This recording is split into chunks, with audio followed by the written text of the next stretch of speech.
Bismillahirrahmanirrahim. Assalamualaikum warahmatullahi wabarakatuh. Alhamdulillah, nahmaduhu wa nasta'inu wa nastaghfirullah wa na'udzu billahi min syururi anfusina wa min sayyiati a'malina. Man yahdihillahu fala mudilla lahu wa man yudlil fala hadiya lahu.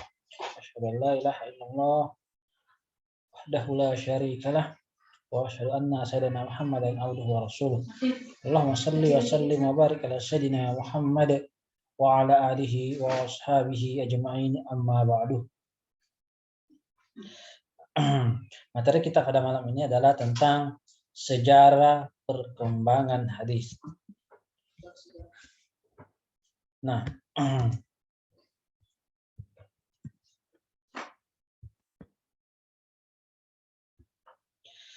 dalam periodisasi perkembangan ini kita bagi kepada 3. Yang pertama adalah pada periode keempat, kelima, dan keenam. Periode 1, 2, 3 itu telah kita pelajari dalam masa pertumbuhan hadis.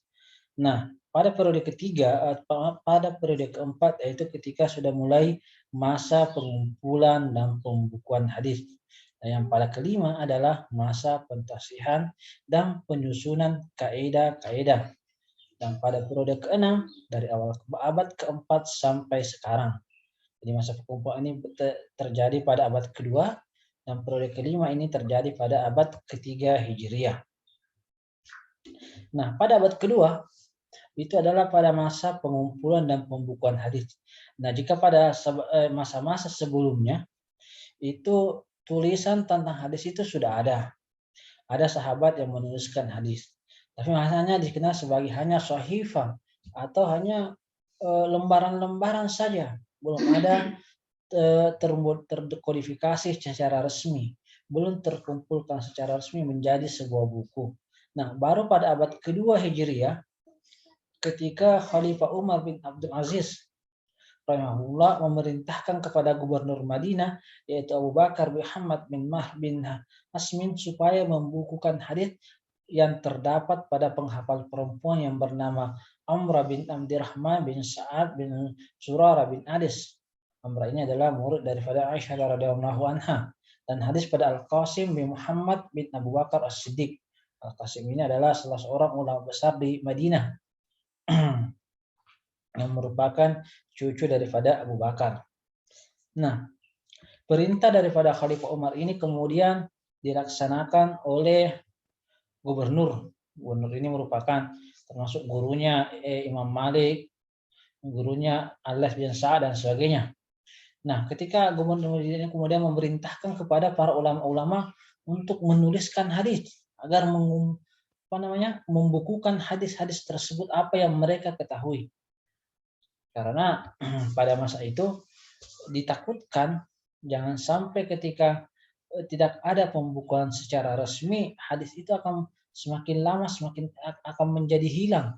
Pada masa itu mungkin karena masih kuat hafalan para ulama, masih banyak ulama-ulama, jadi hadis itu masih terjaga. Tapi tidak menutup kemungkinan pada masa-masa selanjutnya akan hilang. Makanya kemudian atas inisiatif daripada Khalifah Umar bin Abdul Aziz, maka kemudian dikumpulkanlah hadis ini. Nah, yang pertama kali membukukan hadis, yang membukukan artinya dalam mengumpulkan hadis menjadi sebuah buku, yaitu adalah Abu Bakar Muhammad bin Muslim bin Ubaidillah bin Syihab Az-Zuhri, sering lebih dikenal dengan nama Ibnu Syihab Az-Zuhri. Inilah yang pertama kali ulama yang mengumpulkan hadis dalam sebuah buku. Sebelumnya memang sudah ada juga yang menulis, tapi belum menjadi sebuah buku. Nah, pada masa abad kedua Hijriah ini juga lah mulai dipisahkan hadis-hadis tafsir daripada hadis-hadis umum. Jadi misalnya ketika ada hadis ketika ada riwayat yang menafsirkan ayat Al-Quran, itu kemudian sudah dipisahkan daripada hadis. Misalnya perkataan sahabat tentang makna daripada ayat Al-Quran dan sebagainya, itu sudah dipisahkan. Kemudian juga sirah nabawiyah itu telah dipisahkan daripada hadis-hadis Nabawi Sallallahu Alaihi Wasallam. Maka dalam sirah-sirah Nabawi misalnya yang ditulis oleh Ibnu Ishaq misalnya, itu sirah Nabawiyah, itu tidak dianggap sebagai buku hadis, walaupun sebenarnya di situ ada riwayat, dan riwayat itu mungkin kalau teliti bisa juga dipakai, tetapi sirah Nabawi Sallallahu Alaihi Wasallam itu secara umum dipisahkan daripada hadis-hadis Nabawi. Hadis-hadis Nabawi ini hanya difokuskan pada perkataan, perbuatan, dan takrir Nabi. Adapun kisah hidup Nabi Muhammad SAW inilah yang kemudian dinamakan dengan sirah Nabawiyah. Jadi dalam Islam itu dipisahkan antara firman Allah, yaitu kalamullah, kemudian sabda Rasulullah SAW, perkataan dan takrirnya dikenal dengan nama hadis, dan yang ketiga dikenal dengan nama sirah nabawiyah, sejarah. Ketiga hal ini terpisah, masing-masing memiliki karakternya masing-masing. Kemudian pada abad ketiga inilah yang kemudian dikenal dengan nama masa pentashihan dan penyusunan kaidah-kaidah. Nah, artinya ketika ini, jadi pada abad kedua itu ulama sudah mengumpulkan hadis. Ada yang mengumpulkan dalam bentuk al-muwatta misalnya, ada bentuk al-musannaf.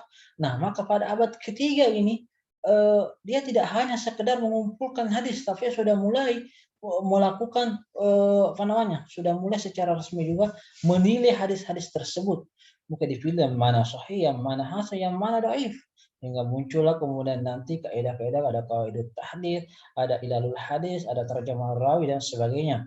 Nah, disinilah makanya maka disinilah juga makanya pada masa ini Imam Bukhari sudah muncul. Imam Bukhari melakukan perjalanan, beliau termasuk ulama yang mengumpulkan hadis, mengembara dari satu negeri ke negeri yang lain untuk mengumpulkan hadis, yang diikuti kemudian murid-muridnya seperti Imam Muslim dan sebagainya. Nah, pada abad ketiga ini juga fatwa sahabat dan sabda Nabi Muhammad mulai dipisahkan. Jadi antara hadis marfu sudah dipisahkan dengan hadis mauquf dan hadis maqtu.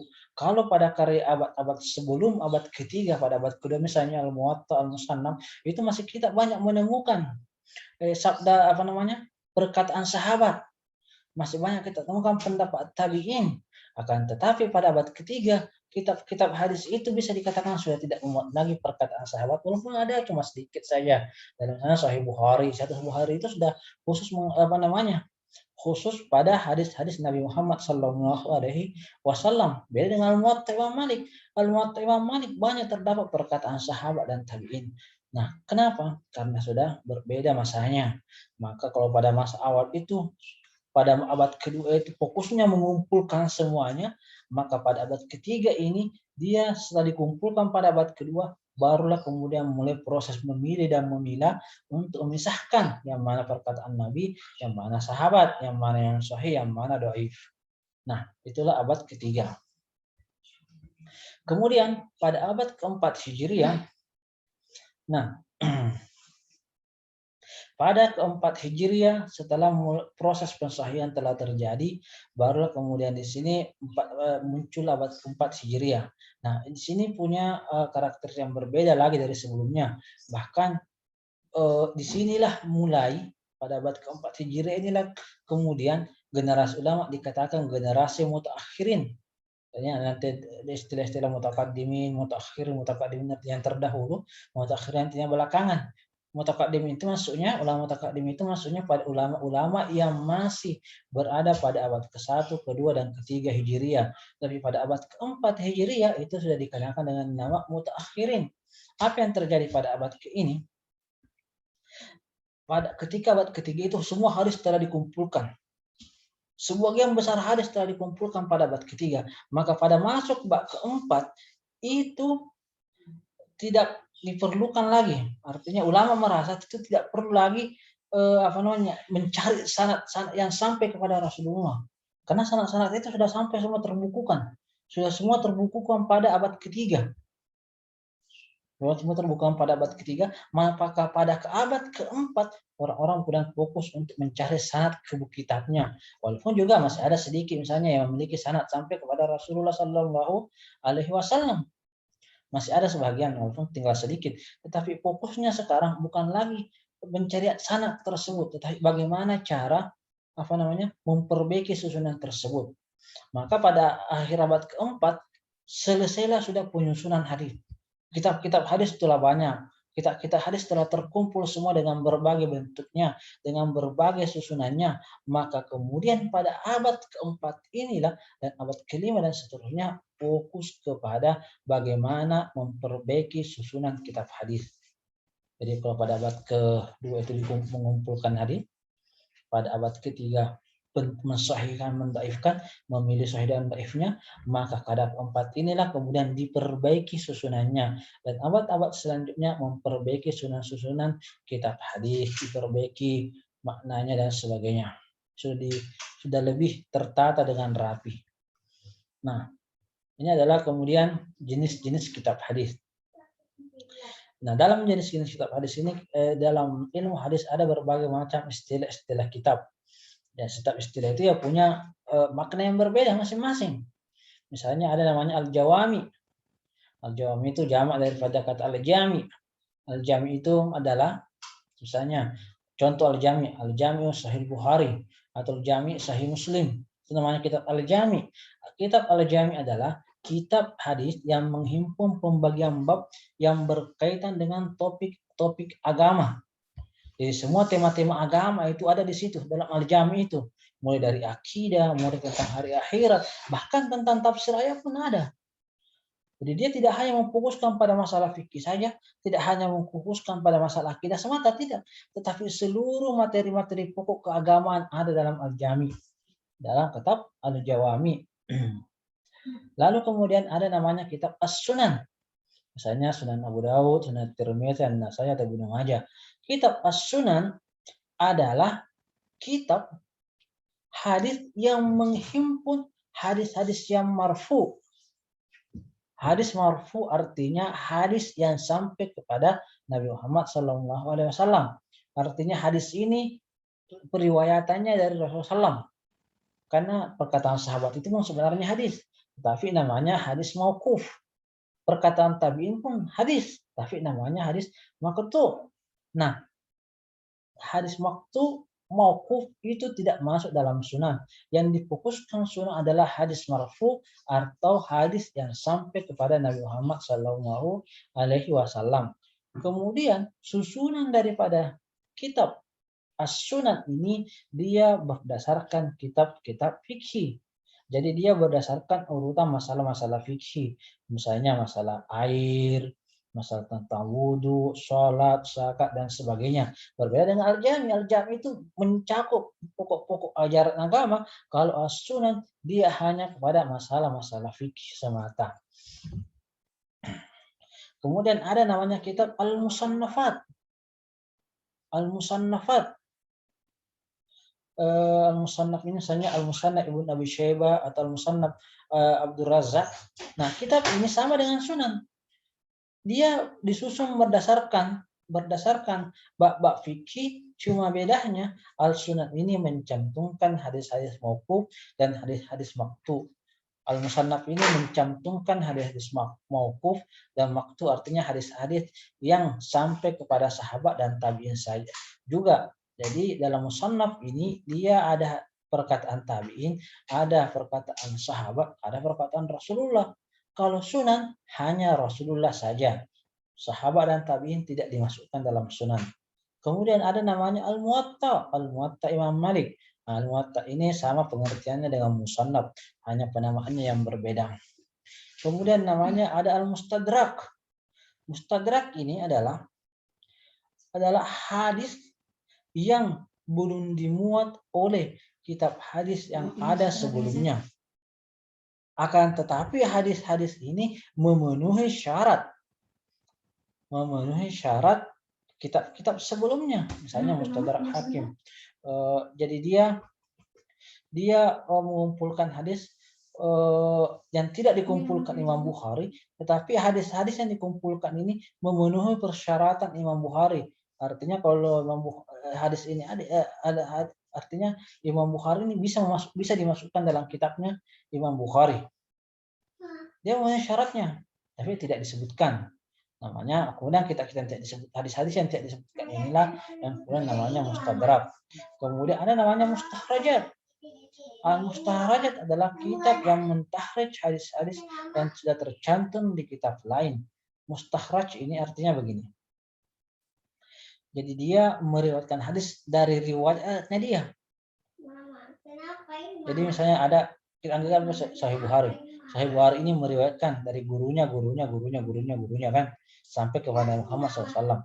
Nah, kita Al-Mustakhraj ini meriwayatkan matan yang sama, meriwayatkan hadis yang sama dengan sanad yang berbeda. Sanadnya berbeda, tetapi sanadnya nanti ini bertemu di atas gurunya Bukhari atau gurunya. Jadi hadisnya sama, artinya matannya sama, tapi sanadnya berbeda. Tapi perbedaan sanad ini nanti bertemu di gurunya atau di gurunya. Jadi sebenarnya hadisnya sama saja, cuman mustakhraj ini untuk menambah, menguatkan apa yang diriwayatkan oleh kitab yang lain. Kemudian ada kitab namanya Al-Musnad, Al-Atraf. Nah, kitab ini disusun dengan mencantumkan hadis-hadis yang diriwayatkan oleh sahabat dengan mengurutkan nama-nama tersebut. Artinya, kitab hadis ini diurutkan berdasarkan nama sahabat, rawi a'lanya. Rawi a'la itu artinya orang yang meriwayatkan daripada Nabi. Siapa yang meriwayatkan daripada Nabi kan sahabat. Nah, itu namanya rawi a'la. Jadi dia disusun berdasarkan hadis tersebut. Musnad Ahmad bin Hanbal. Jadi misalnya dulu hadis-hadis yang diriwayatkan daripada Abu Bakar As-Siddiq. Jadi semuanya hadisnya Abu Bakar dulu. Baru kemudian hadisnya Umar bin Khattab. Lalu kemudian hadisnya Utsman bin Affan. Lalu kemudian hadisnya Ali bin Abi Thalib. Jadi hadisnya itu tidak disusun berdasarkan isinya hadis, tetapi justru berdasarkan nama perawinya. Seperti itu. Kemudian ada namanya Al-Mujam. Ini disusun berdasarkan nama-nama guru penulis atau daerah asalnya seperti kamus. Jadi dia mengurutkan berdasarkan nama gurunya penulis. Kalau sebelumnya kan atas rawi ala, nah kalau ini beda, nama gurunya penulis atau berdasarkan nama daerah. Lalu juga ada namanya Al-Jami. Al-Jami ini dia disusun mencantumkan nama-nama hadis berdasarkan urusan alfabet. Jadi susunannya ini disusun secara alfabet dari alif bata itu, akan tetapi yang dilihat itu adalah awal matan. Misalnya kan hadisnya, misalnya Umar bin Khattab an Rasulullah SAW, Rasulullah qala yaqul innamal a'malu binniyat. Nah, innamal a'malu binniyat itu kan awalnya i, alif, innama berarti awalnya alif. Maka semua hadis-hadis yang awalnya alif dulu itu yang disusun dulu. Lalu kemudian awalnya huruf ta. Jadi susunnya begitu. Dia bukan berdasarkan nama rawi alanya, bukan berdasarkan nama perawinya, tetapi berdasarkan matanya hadis, isinya hadis, susunannya seperti itu. Nah, kemudian ada zawaid. Nah, zawaid ini adalah menghimpun hadis-hadis yang belum diriwayatkan oleh kitab-kitab lainnya. Jadi ini adalah kitab-kitab hadis-hadis tambahan. Mungkin adalah hadis-hadis yang dianggap terlewatkan daripada kitab-kitab sebelumnya. Nah, inilah nama-nama jenis-jenis kitab yang ada setelahnya. Jadi intinya adalah bahwa pada masa perkembangan hadis, yaitu pada mulai abad kedua, itu adalah masa kemudian dimulai pembukuan hadis. Pada abad ketiga sudah mulai memilah dan memilih hadis. Kaidah-kaidahnya sudah mulai berkembang, bagaimana menetapkan itu dan segala macam kaidah-kaidahnya. Walaupun sebenarnya sebelum-sebelumnya itu sudah ada. Ulama-ulama itu sudah mulai saling mengkritik, menjelaskan keadaan si fulan ini begini keadaannya, akan tetapi pada abad ketiga inilah sudah mulai berkembang dengan pesat, sudah mulai disempurnakan kaidah-kaidahnya.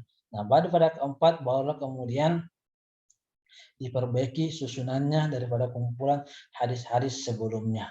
Nah, itulah tentang sejarah perkembangan hadis. Semoga apa yang kita pelajari ini bermanfaat bagi kita semua. Wallahul muwaffiq ila aqwamit thoriq. Assalamualaikum warahmatullahi wabarakatuh.